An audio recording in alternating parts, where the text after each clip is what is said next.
질문을 하나 드리면서 말씀을 좀 시작하고자 하는데요. 여러분들은 성경의 인물 중에서 누가 교회의 진심이고 교회의 지도였다고 생각을 하시나요? 제목 속에 답이 있겠다라는 생각이 드실 텐데, 저는 한 명 꼽으라 그러면 네, 사도 바울을 꼽겠습니다. 여러 가지의 이유가 있겠지만 사도행전 14장에 보면 바울의 1차 선교 여행이 전개가 되는데, 지도를 한번 보실까요? 바울의 1차 선교 여행이 이런 여정으로 시작이 되는데, 바울의 1차 선교 여행 중후반부가 되면 이 갈라디아 지역 중에 더베라는 지역에서 갈라디아 선교가 마무리가 됩니다.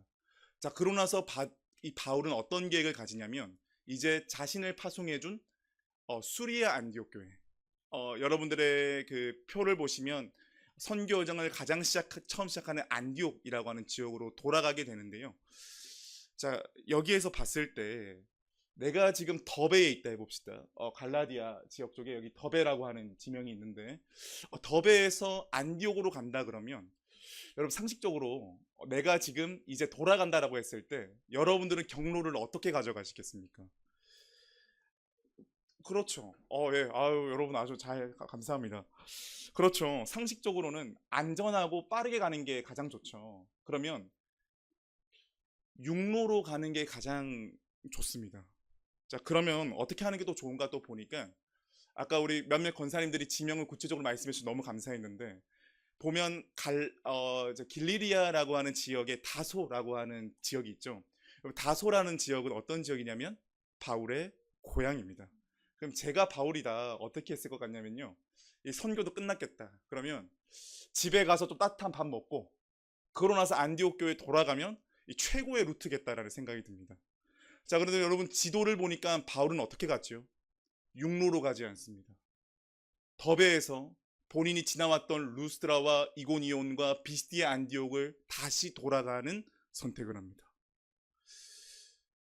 여러분, 이 도시들 앞서 말한 것처럼 바울이 복음을 전했던 곳이지만, 이 곳들은 동시에 어떤 곳이냐면 바울이 복음을 전하다가 박해를 당했던 곳입니다. 심지어 루스드라라고 하는 지역은 어떤 지역이냐면 바울이 복음을 전하다가 돌로 맞아서 진짜 죽을 뻔했던 지역입니다. 비극적인 장소죠. 자, 그럼 여러분 인간적으로 생각해 보실까요? 내가 누군가로부터 어떤 장소로부터 상처를 받았다. 그럼 여러분 어떻게 하세요? 거기로 다시 돌아가십니까? 아니죠. 우리는 최대한 그 장소를 피하고자 합니다. 나에게 아픈 기억이 있고 고통스러운 기억이 있으면 포기하는 게 맞죠. 내게 상처를 준 사람이나 장소가 있으면 적당한 거리를 두는 게 인생 살아가는 데 있어서 현명한 방법입니다. 근데 바울은 달랐다라는 거죠. 그는 박해가 상처가 있었던 곳으로 다시 되돌아갑니다. 왜 이런 비상식적인 선택을 했을까? 사도행전 14장 22절과 23절 말씀을 저희 함께 읽어보겠습니다. 제자들의 마음을 굳게 하여 우리가 하나님의 나라에 들어가려면 그는 환난을 겪어야 할 것이라 하고, 각 교회에서 장로들을 택하여 금식 기도하며 그들이 믿는 주께로 그들을 탁하고. 자, 말씀을 보니까 바울이 다시 자기가 왔던 도시로 돌아가면서 뭘 했는가 보니까 22절에서는 제자들의 마음을 굳게 했다 그러고요, 23절에서는 각 교회의 장로들을 택해서 금식 기도를 했다라고 말을 하죠. 이걸 한마디로 정리하면 뭐라 말할 수 있을까 보니까요, 바울은 복음을 전했던 곳에 교회를 견고히 세우기 위해서 위험한 불길 속으로 들어갔다는 겁니다. 바울이 멍청해서 되돌아간 게 아니라는 거죠. 바울은 자신의 안전보다 공동체가 더 중요했고, 자신의 상처보다 교회가 더 중요했던 겁니다. 바울은 교회를 이렇게 여겼던 거죠. 이러한 바울의 교회 사랑은 이례적이었냐? 오늘 우리가 읽은 에베소서는 바울이 감옥에서 쓴 옥중서신 중에 하나라고 말을 합니다. 수신지인 당시 에베소 교회는요, 결코 평안한 교회는 아니었습니다. 내외부적으로 문제가 있었는데, 외부적으로는 우상숭배에 대한 압박이 극심했던 때고요, 내부적으로는 구성원들끼리 깊은 갈등의 소용돌이가 몰아치고 있던 때입니다. 자, 말하자면 에베소 교회는 지금 감옥에 있는 바울을 구출해줄, 바울의 문제를 해결해 줄 수 있는 교회가 되지 못하는데, 바울은 지금 오히려 교회의 문제를 해결해 줘야 하는 공동체였던 것입니다. 자기 몸 하나 건사하기 힘든 곳이 감옥 아닙니까? 그런데 바울은 교회의 짐을 기꺼이 짊어지고 교회를 세우기 위해 편지를 씁니다. 우리는 이 바울의 교회에 대한 집요한 마음을 마주하면서 질문을 하나 갖게 되죠. 바울이 왜 이렇게까지 교회를 포기하지 않는가? 바울이 본 교회는 무엇이 다르기에 그는 이런 처참한 현실 앞에서도 흔들리지 않았던 것일까? 오늘 우리는 바울이 알려주는 교회에 대해서 좀 살펴보고자 합니다. 저희 먼저 11절을 읽어볼 텐데요. 11절 중에 노란색 글씨만 함께 읽어보겠습니다. 그러므로 생각하라. 자, 바울이 2장 11절에서 말씀을 시작하면서 생각하라 라고 하는 단어로 시작하죠. 이 생각하라 라고 하는 단어는 이 11절부터 16절까지의 본문 흐름의 중심 동사가 됩니다. 기둥이라는 거지요. 이 생각하라라는 뜻은요, 원어적으로 보니까 단순히 한번 떠올려 봐라 이 정도 차원이 아니라요, 뉘앙스를 살리면 기억 속에서 계속해서 붙들고 있으라. 좀 쉽게 말해볼까요? 쉬지 말고 기억하라라는 뜻입니다. 성도인 우리가 놓치지 말고 가슴 깊이 새겨야 할 뿌리가 있다고 바울은 말해주고 있는 거죠. 여기에서 우리는 바울이 교회에 대해서 생각할 때 가지고 있는 중심을 알 수가 있는데요, 교회는 어떤 곳이냐? 기억에서부터 출발하는 공동체라는 겁니다. 어떤 기억일까요? 주님께서 교회를 위해 무엇을 해주셨는지를 기억하는 공동체입니다. 주님께서 교회를 어떻게 만드셨는지를 기억하는 공동체고요, 주님께서 어떤 계획을 가지고 교회의 시작과 마지막을 이끌어 가시는지를 기억하는 것이 바로 교회의 시작이라는 거죠. 그리고 그 기억은 과거의 이야기로 끝나는 게 아니라 바울의 현재가 되어서 바울을 역동하게 만들었던 것입니다. 축복하기는 저는 이 은혜가 우리 모두에게 있기를 주님의 이름으로 축복합니다. 신앙생활이 오래 하다 보면 우리 안에 생기는 안타까움들이 있지요. 교회 안에서 결심과 각오만 합니다. 이래야겠다 저래야겠다. 소중하고 중요하죠. 그런데 계속 그런 생활을 해왔는데 우리가 지쳐있다고 한다면요, 주님께서 교회를 세우기 위해 무엇을 하셨는지를 기억하시기를 바라고, 그 기억이 나의 오늘을, 우리의 교회를 새롭게 세울 수 있는 축복이 우리에게 있기를 간절히 소망합니다. 자, 그러면 오늘 본문 11절에서 16절까지 해서 기억하라 라고 하는 내용을 크게 두 가지로 알려주는데, 자, 첫 번째로는요, 교회는 사망과 절망에서 하나님께로 옮겨진 공동체입니다. 자, 여러분, 이 말 속에는 두 가지 전제가 깔려 있는데, 하나는 뭐냐면 원래 우리는 사망과 절망의 자리에 있었다라는 겁니다. 자, 12절 말씀을 같이 한번 읽어볼까요? 12절 함께 읽겠습니다. 그때 너희는 약속의 언약들에 대하여는 의인이요 세상에서 소망이 없고 하나님도 없는 자이더니. 자, 여러분, 물론 이 본문은 1차적으로 에베소 교회 내에 있는 이방인 그리스도인들에게 쓴 것이 맞습니다. 그럼 현대를 살아가는 우리와는 별로 상관이 없지 않나 이런 생각이 드는데, 사실 여러분, 우리가 어떤 사람들입니까? 철저한 동방의 이방인 아닙니까? 신앙의 연소가 쌓일수록 우리가 가지고 있는 심각한 오해 중에 하나가 뭐냐면, 처음부터 자격이 있었던 내부자인 것처럼 우리가 생각할 때가 있습니다. 하지만 여러분, 잊지 마십시오. 본래 우리는 어떤 존재였냐? 생명의 근원 되신 하나님과 완전 단절되었던 철저한 외부인이었다는 사실입니다. 그래서 여러분, 옆에 있는 분들은 이렇게 인사할까요? 우리는 동방의 이방인입니다. 이렇게 인사하겠습니다. 자, 그러면 여러분, 철저한 외부인이었다, 이 하나님과 단절된 존재였다라는 것을 우리가 심각하게 받아들여야 될 필요가 있습니다. 왜냐, 이것은요, 사느냐 죽느냐, 즉 생명의 문제와 직결되기 때문입니다. 이렇게 말하지만 우리 잘 와닿지가 않죠. 왜 그렇냐면, 엄밀히 말하면 세상살이가 어떻습니까? 하나님 없이도 잘 삽니다. 교회 안 다니는 사람들이요, 때로는 나를 부끄럽게 하게끔 굉장히 도덕적으로 윤리적으로 탁월한 분들 주변에 계시죠. 그런 분들 계십니다. 또 오히려 하나님 믿는 인생은 시험과 고난이 많은데, 하나님 안 믿는 사람들 중에서 더 승승장구하고 잘 풀리는 인생들이 인생들이 많이 있지요. 그런데 하나님의 시각, 영원의 시각에서 그 인생을 볼 때 어떠냐면요, 그것은 마치 뿌리 뽑힌 나무처럼 잠시 푸르름은 유지할지 몰라도 이미 죽어 있는 것과 같다는 겁니다. 로마서 1장 28절 32절까지의 말씀은요, 하나님과 끊어진 인간은 필연적으로 죄로 가득해서 황폐해질 수밖에 없고 그 끝은 죽음일 수밖에 없다는 사실을 아주 낱낱이 말해주고 있습니다. 그래서 여러분, 우리가 기억해야 될 사실은요, 죄를 짓는다라는 것은요, 단순히 도덕이나 인성의 문제가 아닙니다. 바울의 관점에서 보니까 죄를 짓는다, 내가 죄인이다라는 건 뭘 말하는 거냐면, 생명줄 끊긴 영혼이 지르는 처절한 비명인 겁니다. 그래서 기억해 주세요. 내가 죄를 지을 때마다 사실 내 영혼 깊숙한 곳에는 나 좀 살려달라고 말하는 비명이라는 거죠. 마치 뿌리 뽑힌 나무가 말라 비틀어져 가는 과정과 똑같다라는 겁니다. 따라서 여러분, 하나님 없는 인생이 아무리 화려하고 탁월한다 한들 그 자체로 죽음이고 절망일 수밖에 없다는 것입니다. 근데 여러분, 앞서 교회는 어떻다 그랬지요? 사망과 절망이 끝이 아니라 누구에게로 옮겨졌다고요? 하나님에게로 옮겨졌습니다. 13절에 이르면 우리 인생의 가장 위대한 반전이 일어나는데 13절에 이렇게 말을 하지요.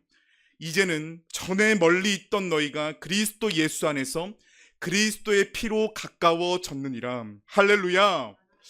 여러분, 여기에서 가까워졌느니라라고 하는 표현은 수동태로 쓰여졌는데 이것은 뭘 말하는 걸까요? 내가 구원을 얻기 위해서 열심히 달려갔다, 그게 아니라는 거죠. 하나님께서 우리를 주도적으로 이끄셨다는 것을 말합니다. 구원은 인간의 결단의 노력으로 결코 이룰 수가 없는 거지요. 전적인 하나님의 은혜로 인해 우리의 위치가 사망과 절망의 자리에서 생명으로 옮겨진 위치 이동의 사건입니다. 깊은 수렁에 빠진 어린아이가 스스로 밧줄을 만들어서 수렁에 나올 수 없는 것처럼요, 하나님과 우리 사이를 가로막고 있던 그 거대한 죄와 허물의 담을 허무는 것은 인간의 차원에서는 할 수가 없는 일인 거죠. 마치 이런 것 같죠? 더러운 걸레로 더러운 바닥을 닦아봤자 더러운 바닥밖에 될 수가 없습니다. 십자가에서 흘리신 그리스도의 피만이 이 불가능한 연합을 가능케 했다라는 거죠. 주님의 피가 우리를 하나님 곁으로 바짝 끌어당겨 주셨다라는 겁니다. 그렇다면 여러분, 바울이 왜 굳이 우리의 비참했던 과거를 기억하라고 말하는 것일까? 이유는 단 하나더라고요. 교회의 기초는 사람의 자격이 아니라 오직 하나님의 은혜이기 때문입니다. 우리가 자격 없는 외부인이라는 사실을 잊게 되는 순간 그 즉시 어떤 일이 일어나냐면요, 교만이라는 독초가 자라기 시작합니다. 내가 잘나서 여기 있다라고 하는 착각을 온갖 방법으로 하면서요, 타인을 정죄하게 되고, 정죄하는 그 삶이 지속되면 어떻게 될까요? 교회 공동체가요, 은혜로 역동하는 게 아니라 자기 자랑과 판단의 놀이터가 되어버립니다. 그래서 교회에 와서 하는 즐거움이 뭐냐면, 죄송하지만 누구 뒷욕하는 게 제일 즐거움이 되어버리는 거죠. 내가 어떤 존재였는지를 알고 압도적인 은혜를 마주하면요, 이런 욕심과 자기 주관은 무장해제가 됩니다. 마치 무엇과 같을까 보니까 상상을 한번 해보시죠. 내가 은으로 가득 차 있는 보불단지를 들고 가고 있는데 눈앞에 두 손으로만 들어야 되는 금덩어리 큰 게 하나가 있는 겁니다. 자, 그럼 여기서 퀴즈. 여러분 어떻게 하시겠어요? 뭐 과감한 것도 아닙니다. 아주 자연스럽게 은 내려놓고 금덩이 들고 갑니다. 여러분, 더 귀한 금을 쥐기 위해서 은을 미련 없이 내려놓는 것처럼 십자가라는 진짜 보물을 발견한 이에게는 내 생각과 판단과 자존심을 버리는 건 헌신이 아니라, 한 목사님이 이렇게 말씀하시더라고요. 그리스도인은 헌신하는 자가 아니라 투자하는 자이다. 우상향 주식에서 헌신하는 사람이 누가 있냐? 투자하는 거다 말하는데 정확한 말이라고 생각이 듭니다. 그리고 여러분 잊지 마십시오. 나는 본래 하나님과 상관이 없는 자이다. 이 겸손한 고백만이 은혜의 보좌로 이끌고요, 교회를 교회답게 만듭니다. 그래서 여러분, 말씀을 기억하면서 옆에 있는 분들에게 따뜻한 눈빛을 바라보며 이렇게 인사할까요? 우리는 본래 하나님과 상관없던 사람입니다. 이렇게 인사하겠습니다. 한 번 더 인사할 때는 오직 주님의 피로 구원받았습니다. 인사하겠습니다. 네, 첫째로 교회는 사망과 절망에서 하나님께 옮겨진 공동체다라는 거였다면, 두 번째로는요, 교회는 주님이 우리를 하나로 만든 공동체라는 거예요. 여러분 기억해 주셔야 될 게 뭐냐면, 그래서 하나님의 구원은요, 개인에게만 있지 않습니다. 하나님의 구원은 공동체의 새 창조로 완성합니다. 오늘 본문 14절에서 16절까지의 말씀을 저희 같이 한번 읽어보겠습니다. 14, 16절입니다. 그는 우리의 화평이신지라 곧 중간에 막힌 담을 자기 육체로 허시고 법조문으로 된 계명의 율법을 폐하셨으니 이는 이 둘로 자기 안에서 한 세 사람을 지엄 화평하게 하시고 또 십자가로 이 둘을 한 몸으로 하나님과 화목하게 하려 하심이라. 원수된 것을 십자가로 소멸하시고. 아멘. 여러분 세 절의 말씀이지만 표현이 조금씩 다르지만 같은 의미의 메시지가 반복되는 부분이 있는데, 자, 노란색으로 표현된 부분이죠. 둘로 하나를 만드사 한 세 사람을 짓는다. 한 몸으로 되게 한다. 여기에서 말하는 둘이라고 하는 건 에베소 교회 내에 유대인들과 이방인을 말합니다. 같은 교회 교인이에요. 그런데 이들 사이에는 전혀 녹을 수가 없는 만년설과 같은 장벽이 있는 겁니다. 어떤 장벽이었는가 보니까요, 여러분 다 예상하다시피 유대인들은 율법과 할례를 수천 년간 지켜왔던 목숨과 같은 자부심이었습니다. 그래서 그들은요, 교회 안에서도 오늘 본문 11절에 나오는 것처럼 이방인들을 할례 받지 않는 무리라고 말하면서 너희는 우리보다 좀 열등해 라고 하는 의식을 가지고 있죠. 또 반대로 그럼 이방인들은 그냥 당하고 있느냐? 아니죠. 이 사람들은 당시의 최고의 철학인 헬라 철학의 조예가 깊은 사람들이어서 이 유대인들의 선민의식을 가지고 굉장히 편협하고 독선적이다 라고 말을 하는 겁니다. 분명히 교회에서는 우리 복음으로 하나 되었다라고 고백하지만 그들의 실상은 뭐지요? 서로 용납하지 못해서 곧돌았던 것이 당시 교회 공동체에 가지고 있었던 아픈 현실이었다라는 거죠. 이런 현실 속에서 바울은 교회는 어떤 곳인지, 교회의 머리 대신 예수님은 어떤 분인지를 알려주고 있는데, 저 오늘 본문 14절에 노란색 글씨만 같이 한번 읽어볼까요? 그는 우리의 화평이신지라. 아멘. 여기서 그가 누구겠습니까? 예수님이시죠. 우리는 보통 예수님을 생각할 때 주님께서 우리에게 평화를 전하러 오셨지 생각을 하죠. 그런데 바울은 어떻게 말하죠? 그는 우리의 화평이시다. 화평을 전하러 온 게 아니라 그분 존재 자체가 화평이라는 겁니다. 여기에서 말하는 화평이라고 하는 것은 깨진 관계가 온전히 회복되는 샬롬을 의미하는데, 그래서 주님이 화평으로 왔다라고 하는 것은요, 우리에게 너희 좀 서로 양보하면서 살아라 라고 하는 조건을 내미는 게 아닙니다. 자신의 생명을 십자가에 내어주심으로써 십자가라는 처절한 현실에서 뭘 받아내셨냐면 유대인들의 이방인을 향한 증오와 이방인들의 유대인을 향한 조롱을 다 받아내셨다라는 겁니다. 마치 우리가 이런 표현을 하죠. 우리의 죄를 예수님께 전가했다 라는 그 똑같은 맥락에서 사람을 보는 시선과 시각과 관점도 주님께 내어드리게 되었다라는 것을 주님은 화평이시다라는 표현으로 말씀하고 있습니다. 그래서 여러분 기억해 주실 것은 십자가는 단순히 우리에게 적당히 양보해라 이 정도 차원이 아닙니다. 상대의 잘못과 나의 옳음을 따지는 대신에 주님이 대신 죽으심으로 도저히 묶일 수 없는 너와 내가 그리스도의 피로 꽁꽁 묶여진, 이런 표현을 써볼까요? 사랑의 고집의 증거가 십자가라는 것입니다.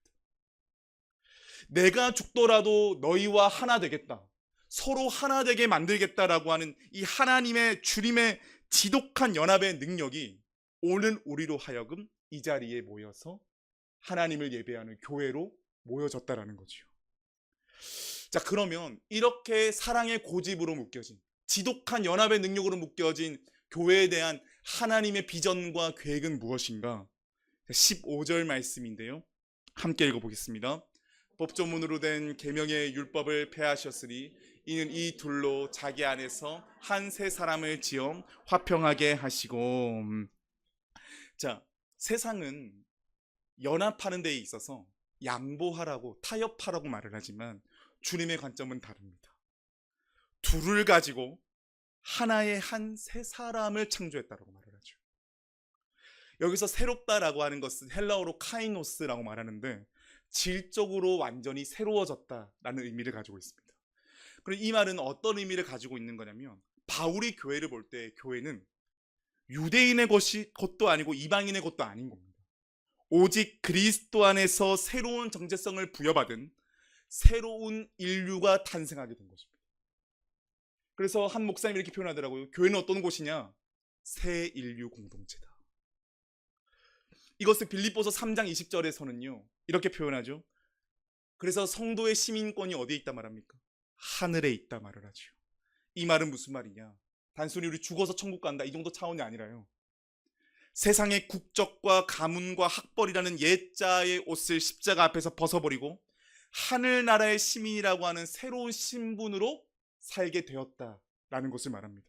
그러니 여러분 이제 교회 안에는 유대인의 교회, 이방인 그리스도인 이런 건 없다라는 겁니다. 뭐만 남느냐? 오직 주님 안에서 새롭게 빚어진 그리스도인만 존재할 뿐입니다. 이렇게 여러분 말씀을 들으면서 좀 어떠세요? 한 세 사람으로 빚어진다는 것, 야, 참 놀랍습니다.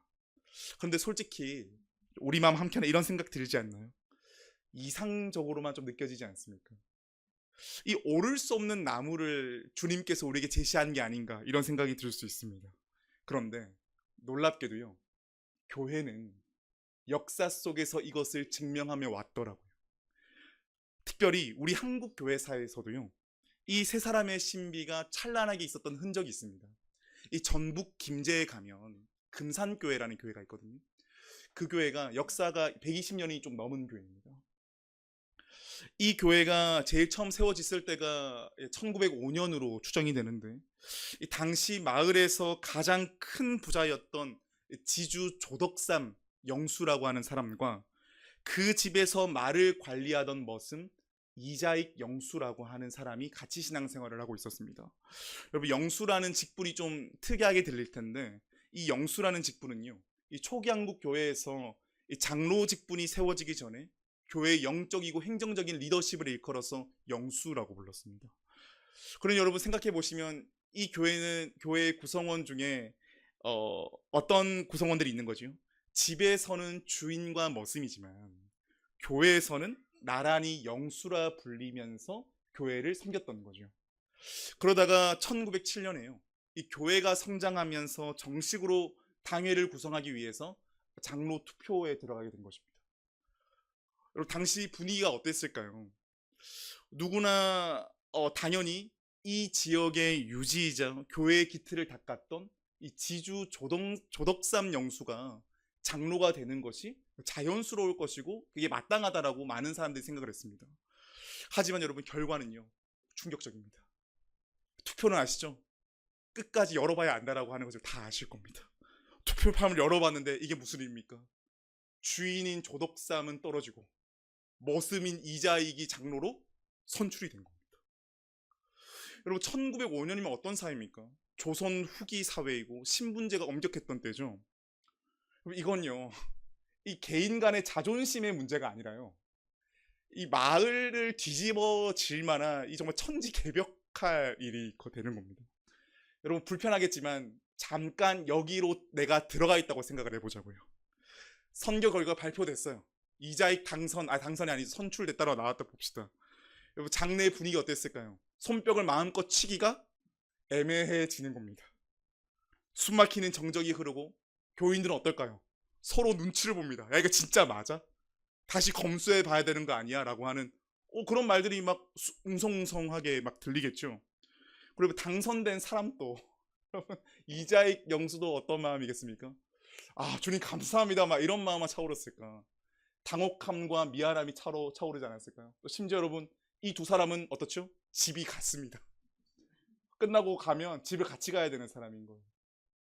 또 사람들의 시선은 또 어떻겠습니까? 우왕좌왕 하는 중에 이 조독삼 영수의 표정과 눈짓과 온갖 것들에 주목하게 되는 겁니다. 이런 어색하고 어려운 분위기 속에 조독삼 영수가 조용히 일어나서 성도들에게 낙선 소감을 말을 하는데요. 이렇게 말을 합니다. 제가 좀 적어왔는데 제가 한번 읽어드릴게요. 우리 금산교회 성도님들은 참으로 훌륭한 일을 해내셨습니다. 저희 집에서 일하는 이자익 영수는 저보다 신앙의 열의가 훨씬 높습니다. 참으로 감사합니다. 물론 어느 누군가는 이걸 보고 겸양의 표현이다라고 말할 수 있을지 모르겠습니다. 하지만 당시 사회가 신문제 사회였다는 걸 생각하게 될 때 이거는 그냥 겸양의 표현이 아니죠. 이 고백은 세상의 질서를 단숨에 무너뜨리는 복음의 선언과 같습니다. 그는요, 장로의 직보다 주님 안에서 한몸된 동력자를 귀하게 여기는 하늘의 시선을 가진 자가 이미 되었던 거지요. 그래서 기억하십시오. 그리스도는 어떤 사람이냐? 세상은 자리가 사람 만든다 그러지요. 우리는 자질이 사람을 만듭니다. 여러분, 이후에 전개가 더 감동적으로 다가오는데 이 조독삼 영수가요, 이자익 장로가 이제 본인 신학하겠다고 편양 신학도 가겠다 그러니까 이 조독삼 영수가 목사가 될 수 있도록 모든 비용을 헌신적으로 지원합니다.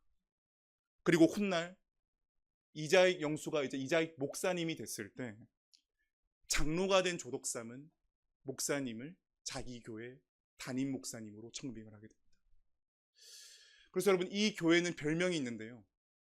주인이 머슴을 섬기는 교회라는 별명을 가지고 있습니다. 여러분, 세상의 논리로서는 상상조차 할 수 없는 일인데요. 성령께서 함께 하시고 주님이 모퉁이 돌 되시면 머리가 되시니까 세 사람 공동체가 지어지더라라는 겁니다. 어떻게 이런 일이 가능했을까? 존 파이퍼 목사님이 참된 그리스도의 정체성, 오늘 본문으로 말하면 세 사람의 정체성을 이렇게 말합니다. 제가 한번 읽어드리면, 그리스도 안에서 우리는 새롭게 창조되었고 이는 단순한 도덕적 변화가 아니라 존재의 변화이다. 그렇습니다. 조독삼 영수가 보여준 이 기적은요, 인간적인 수양이 아니었습니다. 나이와 신분을 넘어서 자신을 자녀 삼아주신 하나님의 은혜가 이 사람의 정체성이었고, 새 사람으로 빚어졌기 때문에 세상의 방식이 아닌 하나님 나라의 방식으로 형제를 기꺼이 품을 수 있고 기꺼이 축복할 수 있고 기꺼이 동력할 수가 있었던 것입니다. 여러분, 이런 한 사람이 존재한다는 것, 이런 한 공동체가 존재한다는 것이 성령께서 우리를 세 사람 공동체에 만들 수 있다라고 하는 강력한 증거 아니겠습니까? 금산교회 이야기가 참 도전이 되죠. 근데 그러면서도 죄송합니다, 마음 한구석에 또 이런 마음이 들더라고요. 주님, 이거는 120년 전 이야기 아니에요. 지금 우리는 현대 사회를 살아가고 있고, 이거 개인주의를 넘어 이기주의를 넘어서 완전히 물질 만능주의 사회를 살아가고 있는 이때에, 주님, 이거 말씀 붙들고 몸부림친다 그래서 이거 정말 될까요? 라고 하는 물음이 제 안에 들더라고요. 참 어떻게 보면 좀 일리가 있지 않습니까? 왜냐, 우리 안에는 예습성과 편견이 생각보다 끈질기기 때문에 잘 안 되고 넘어질 수밖에 없습니다. 그러다 보니 말씀을 붙잡고 노력하지만 계속 넘어지면 사람인지라 어떤 마음이 들죠? 역시 우리는 안 돼. 포기하고 싶은 마음도 들고요. 그래서 어떤 결론을 내리느냐? 그래, 교회에서 사람 기대하는 거 아니다 라고 하는 체념과 실망감을 느끼기도 하죠. 그러면 이렇게 질문 한번 드려볼까요? 그럼 여러분, 바울은 이런 인간의 실상을 모르고 지금 이 말을 한 것일까?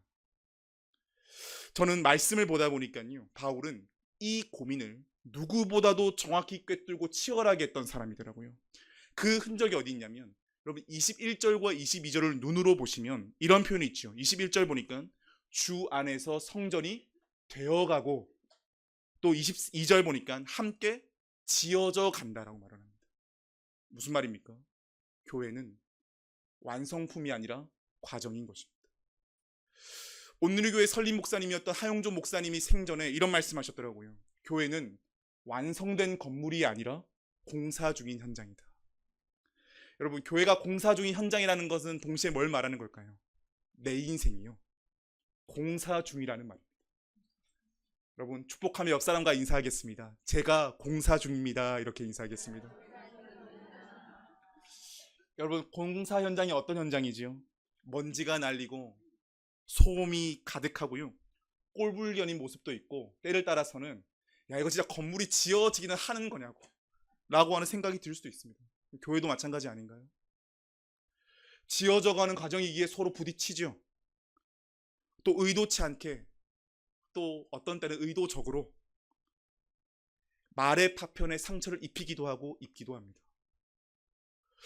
그때마다 우리가 붙들어야 될 사실이 무엇일까 보니까 16절 하반절을 보니까 이런 말을 합니다. 원수된 것을 십자가로 소멸하셨다라고 말이죠. 여러분 기억해 주십시오. 내가 공사 중인 상황에서 막할 때요, 우리가 붙들어야 될 건 뭐냐면 그 사람의 말이나 그 상황이 아닙니다. 원수된 것을 십자가로 소멸하신 주님의 사랑인 줄을 믿습니다. 그래서 화평은 뭐냐면 우리가 만드는 게 결코 아닙니다. 주님이 이루신 것을 믿으며 과정으로 살아가는 것입니다. 그래서 여러분 기억해 주세요. 그래서 우리가 교회로 살아간다는 건 단순히 어제보다 조금 더 착한 삶을 살아간다는 것을 의미하지 않습니다. 물론 겉모양은 이전보다 조금 더 착한 모습일 수 있겠죠. 하지만 본질적으로는 우리는 새 사람으로 살아가는 여정인 것입니다. 우리는 하나님께서 행하신 일들을 근거로 새로운 정체성을 부여받은 존재들이라는 거죠. 그래서 주님께서 우리에게 바울을 통해 이 말씀을 하실 때는 어떤 이유에서 하신 거냐면 내가 이걸 잘 지켜가서 실력이 좋아서 나에게 이 말씀 하시는 게 아닙니다. 이 명령을 왜 하시냐? 우리의 달라진 신분을 보고 너희는 이제 새롭게 살 수 있다고 신뢰하시는 겁니다. 중요한 건 무엇이냐? 우리가 내게 부여된 새로운 정체성을 믿는 것입니다. 이 영적인 진실을 잘 기억하면 좋겠는데, 여러분 주님의 사람이 된다고 해서 초능력이 빡 생깁니까? 갑자기 내가 어제 미워했던 사람이 갑자기 선하게 막 보이고 그러나요? 이 땅에 특별한 사람은 없습니다. 근데 말씀을 보니까 한 가지는 알겠더라고요. 특별한 사람은 없는데 특별한 태도가 있습니다. 하나님의 나라의 통치를 신뢰하는 특별한 태도, 하나님을 온전히 의지하며 하나님의 자녀라는 품위대로 살아가고자 하는 그 특별한 태도, 그 특별한 태도가 내 인생과 내 가정과 내 교회를 새롭게 빚어간다는 것입니다. 그래서 축복합니다. 이 위대한 여정의 초대 속에 우리가 믿음의 걸음을 넉넉히 걸어갈 수 있는 우리 모두가 될 수 있기를 주님의 이름으로 축복합니다. 말씀을 정리합니다. 교회는 사람의 성취가 아니라 기억에서부터 출발합니다. 우리가 누구였는지, 그리고 주님이 우리를 어떻게 만드셨는지를 꼭 기억하실 수 있기를 바랍니다. 그래서 우리가 이 변화의 역사, 새 사람의 신비를 우리 교회에서 써내려가고, 담임 목사님께서 희망 예배 때 이 말씀하셨죠. 질서 있고 화평한 교회를 이루게 하소서라고 하는 고백을 상반기에 했다면 하반기 때는 질서 있고 화평한 교회가 되어서 감사합니다. 저는 이게요, 막연한 이상이 아니라 우리 교회 가운데 이루실 하나님의 일인 줄을 믿습니다. 그리고 여러분 기억해 주실 건, 질서 있고 화평한 교회가 된다라고 하는 건 내가 가만히 있으면 절대 안 이루어집니다. 내 질서, 내 화평 가지고 있으면 내 기준에서 다 벗어나면 안 됩니다. 오늘 말씀에서 본 것처럼 화평이신 분이 누구시요? 예수님이신 것처럼 예수님이 기준이 될 때 우리 교회는 새로운 질서와 새로운 화평 속에 하나님이 세우시는 역사를 오롯이 누리며 살아갈 줄을 믿습니다. 그래서 그 기대의 역사를 기억하면서 교회됨을 살아가는 우리 모두가 될 수 있기를 주님의 이름으로 축복합니다.